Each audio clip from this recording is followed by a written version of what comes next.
नमस्कार दोस्तों, आप सभी का एक बार फिर से स्वागत है स्टडी विथ एनएम में। इस हफ्ते की महत्वपूर्ण खबरों के साथ जो आपके किसी भी एग्जाम्स के लिए बहुत ही महत्वपूर्ण साबित हो सकती हैं, तो वीडियो को अंत तक ज़रूर देखें और अपना फीडबैक देना ना भूलें। तो आइए शुरू करते हैं इस हफ्ते के करंट अफेयर्स बिना किसी विलंब के। प्रधानमंत्री की अध्यक्षता में हुई मंत्रिमंडल की बैठक में बहुराज्य सहकारी समिति अधिनियम में संशोधन को मंजूरी दे दी गई है। यह संशोधन मल्टी स्टेट कोऑपरेटिव सोसाइटीज़ को बेहतर बनाने एवं पारदर्शिता लाने के लिए और इसके साथ ही चुनावी प्रक्रिया में सुधार लाने के लिए किया जा रहा है। इस संशोधन को संसद के शीतकालीन सत्र के दौरान रखा जाएगा। इस बिल को संविधान के 97वें संशोधन के प्रस्ताव में शामिल किया जाएगा। मल्टी स्टेट कोऑपरेटिव सोसाइटीज़ को संचालित करने के लिए मल्टी स्टेट कोऑपरेटिव सोसाइटी अधिनियम 2002 पारित किया गया था। यह संविधान के राज्य सूची में शामिल है। केंद्रीय मंत्रिमंडल के द्वारा पूर्वोत्तर क्षेत्र के विकास के लिए पूर्वोत्तर क्षेत्र के लिए प्रधानमंत्री की विकास पहल योजना अर्थात पीएम डिवाइन को स्वीकृति दे दी गई है। इस योजना को वर्ष 2022-23 से 25-26 तक के लिए लागू किया गया है। इसे 15वें वित्त आयोग के शेष 4 वर्षों के लिए स्वीकृति दे दी गई है। इस योजना की सहायता से पूर्वोत्तर क्षेत्र के विकास को नई गति मिलेगी, जिससे देश का क्षेत्र विकसित होकर मुख्य धारा में शामिल हो सकेगा। साथ ही वहां रोजगार के अवसर भी बनेंगे तथा वहां रहने वाले निवासियों के जीवन में स्थिरता भी आएगी। इस योजना का क्रियान्वयन पूर्वोत्तर क्षेत्र विकास मंत्रालय के द्वारा किया जा रहा है।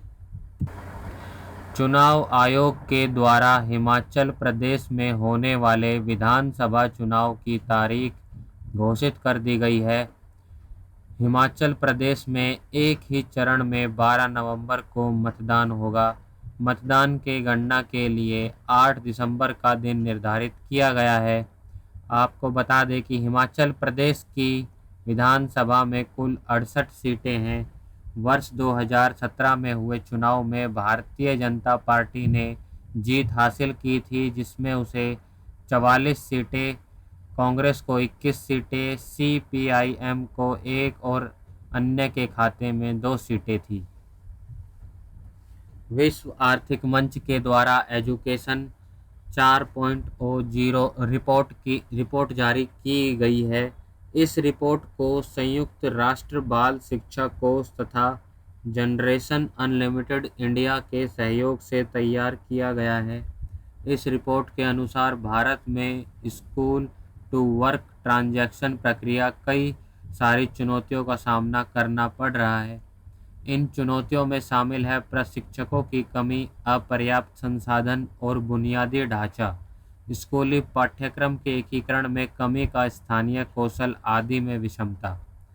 इस रिपोर्ट के द्वारा 5 स्तंभों की पहचान की गई है जो शिक्षा स्वास्थ्य को सुदृढ़ करेगा।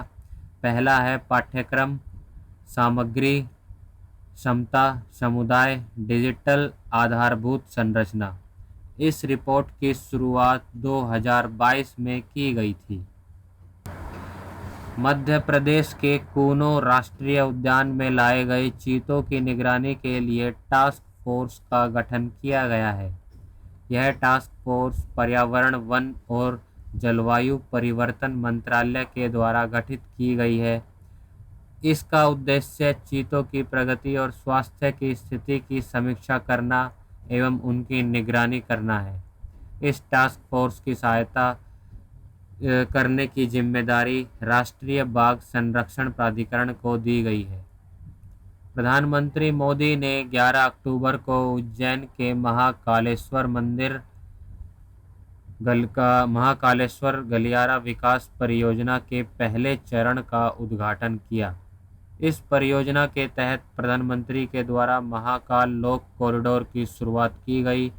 इस कॉरिडोर का निर्माण 856 करोड़ रुपए की लागत से किया जा रहा है। महाकाल लोक 900 मीटर से अधिक लंबा गलियारा है। यह गलियारा भारत में सबसे बड़े ऐसे गलियारों में से एक है जो रुद्र सागर झील के चारों ओर स्थित है। भारत के पूर्व रक्षा मंत्री तथा समाजवादी नेता एवं समाजवादी पार्टी के संस्थापक मुलायम सिंह यादव का निधन 10 अक्टूबर को गुरुग्राम के मेदांता अस्पताल में हुआ।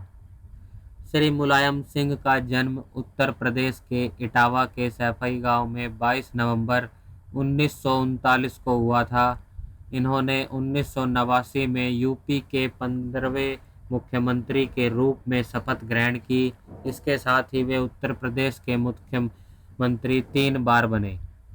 वर्तमान में वे लोकसभा के सदस्य थे जो उत्तर प्रदेश के मैनपुरी निर्वाचन क्षेत्र से निर्वाचित हुए थे।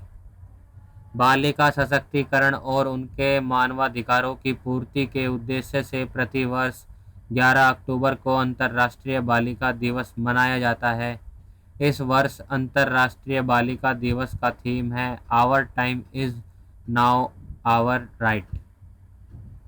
भारत के द्वारा 8 से 13 अक्टूबर तक शंघाई सहयोग संगठन के संयुक्त आतंकवाद विरोधी अभ्यास मानेसर एंटी टेरर 2022 का आयोजन किया गया। इस आयोजन में इस वर्ष पाकिस्तान भी सदस्य देश के रूप में आमंत्रित था। इस अभ्यास का दूसरा चरण है। इस अभ्यास में ताजिकिस्तान, किर्गिस्तान, उज्बेकिस्तान तथा रूस और भारत भाग लेते हैं। नमस्कार दोस्तों, आप सभी का एक बार फिर से स्वागत है स्टडी विथ एनएम में इस हफ्ते की महत्वपूर्ण खबरों के साथ, जो आपके किसी भी एग्ज़ाम्स के लिए बहुत ही महत्वपूर्ण साबित हो सकती हैं। तो वीडियो को अंत तक ज़रूर देखें और अपना फीडबैक देना ना भूलें। तो आइए शुरू करते हैं इस हफ्ते के करंट अफेयर्स बिना किसी विलंब के।